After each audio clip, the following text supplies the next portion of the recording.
Assalamualaikum warahmatullahi wabarakatuh. Berjumpa lagi teman-teman semua. Pada kesempatan kali ini kita sedikit sharing ya bagaimana tentang usaha odading dan cakwe tentunya ya teman-teman semua. Jadi di sini saya sendiri ya teman-teman mengaplikasikan kemudian membuat konten ini untuk berbagi terutama bagi teman-teman yang ingin usaha ya teman-teman. Jadi setidaknya apa yang kami lakukan bisa kami share dan bisa menjadi referensi buat teman-teman semua. Nah, jadi dari beberapa hal ya teman-teman, memang ada kadang-kadang teman-teman itu bertanya, bahkan ada teman-teman yang sudah menonton channel ini kemudian ingin usaha kan seperti itu. Cuma kadang-kadang terkendala masalah ya mungkin karena awal frustasi, kadang bikin sekali adonan, dua kali itu kadang tidak jadi. Bahkan setelah jadi adonan kadang-kadang itu terkendala di segi potongan, jadi kadang nariknya kurang, kemudian potongannya kok tidak bagus kan seperti itu. Nah, jadi seperti ini ya teman-teman, sebenarnya ketika kita usaha odading dan cakwe itu adalah suatu metode yang itu nanti akan ditemui kita sendiri, artinya hanya bahan pokoknya saja yang bisa kami jabarkan, artinya yang kami jelaskan, tetapi nanti secara aplikatifnya ya teman-teman, itu teman-teman sendiri akan menemukan ritmenya. Jadi contohnya seperti ini ya teman. Kalau di kami sendiri, ketika kami membuat adonan dengan menggunakan baskom ataupun bak ya teman-teman, kemudian di tengahnya kita lubangi untuk menaruh bumbu segala macam, itu di metode di kami. Tetapi kan setelah berjalannya teman-teman belajar kemudian bisa, itu nanti akan menemukan ritme sendiri. Contohnya dengan menggunakan meja mungkin lebih mudah sekarang mengadonnya ataupun hal yang lainnya teman-teman. Jadi intinya tidak harus sama dengan apa yang kami lakukan, tetapi bagaimana cara-cara teman-teman berkreasi sendiri, menemukan sendiri apa yang harusnya teman-teman lakukan dan nyaman yang bagi teman-teman. Nah, yang paling menonjol itu adalah ketika kita sudah membuat adonan ya teman-teman. Ketika kan otomatis kan odading dan cakwe ini kan karena semuanya adalah manual ya teman-teman. Artinya dari mulai mengadon kebanyakan kita menggunakan manual, kemudian waktu kita memotong-motong itu pun sangat dengan manual ya teman-teman. Itu pun akan dengan insting kita secara sendiri. Jadi kami hanya memberikan contoh, kami hanya memberikan metode, tetapi secara aplikatifnya lagi-lagi teman-teman semua yang harus menguasai dan akan menemukan secara pribadi. Jadi intinya tidak harus sama dengan si A, si B, si C kan seperti itu ya teman. Apalagi dengan kami pun seperti itu ya teman-teman. Contoh kecilnya seperti ini teman. Dari kami sendiri itu ada beberapa setan. Sekarang itu sudah ada 5 setan ya teman. Nah, dari setiap setan ini yang megang kan tentunya beda-beda. Kecuali ngadon kadang-kadang memang bareng ya teman-teman.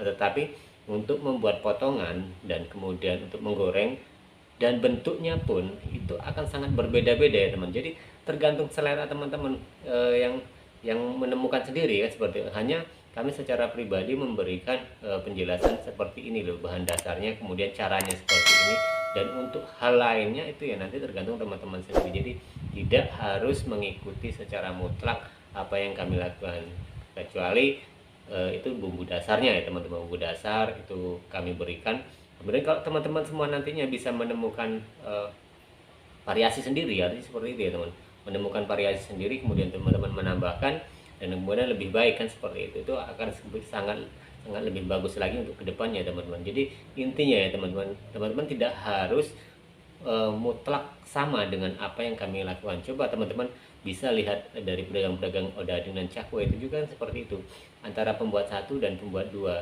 Nah, itu dan yang berikutnya itu kan tidak sama. Jadi kan ada kelebihan dan kekurangan masing-masing tentunya seperti itu. Nah, kemudian ketika teman-teman sudah bisa membuat, kemudian kadang kita itu minder dan pesimis, nah, artinya seperti itu. Toh, oh kok potongan punya saya, artinya seperti itu, buatan punya saya itu kok seperti ini, tidak bagus kan seperti itu. Nah, itu jangan kita pernah berkecil hati teman-teman, karena dengan hal seperti itu justru menunjukkan spesifikasi dan keciri khasan kita sendiri. Nah, seperti itu. Jadi jangan pernah minder, jangan pernah membandingkan dengan karya orang lain lebih bagus, kemudian kita secara mental, secara pesimis lah seperti itu, bahwa kita itu masih banyak kekurangan. Ya, kekurangan itu boleh saja teman-teman, kita belajar untuk memperbaiki, tetapi jangan pernah merasa bahwa diri kita lebih jelek buatannya daripada orang lain. Tidak seperti itu, karena semua orang punya variasi sendiri, punya keunggulan seni sendiri, karena tidak dipungkiri ya teman-teman, di Odading dan Cakwe ini pun adalah arti feeling ya, feeling dan jiwa seni kita muncul ketika kita membuat adonan, kemudian menarik dan memotong-motong itu, karena ada potongan orang-orang yang bisa rata sama rata semua, dan ada juga yang memang tidak bisa kan seperti itu. Jadi mana yang bisa kita lakukan, lakukannya lah seperti itu.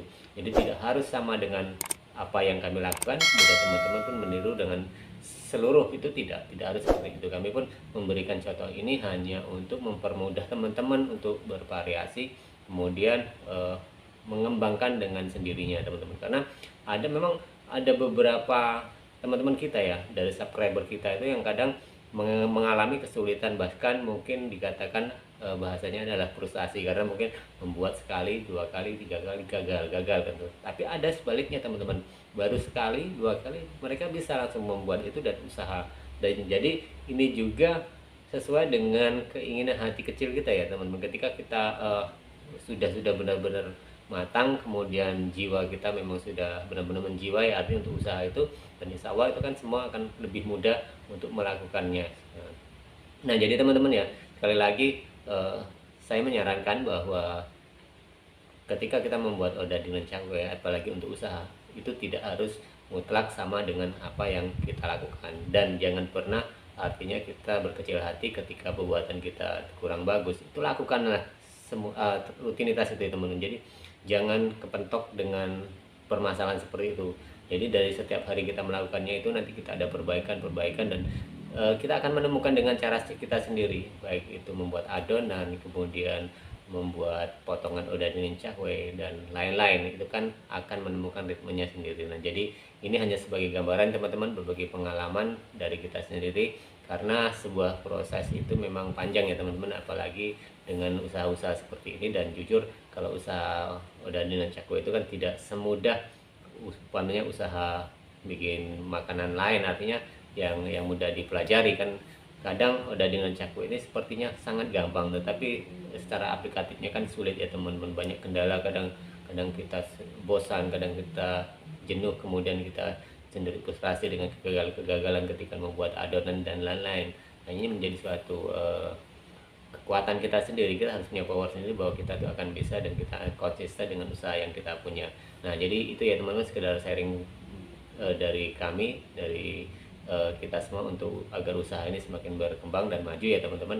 Sekali lagi saya ini hanya berbagi pengalaman bahwa apa yang kami lakukan itu adalah sebuah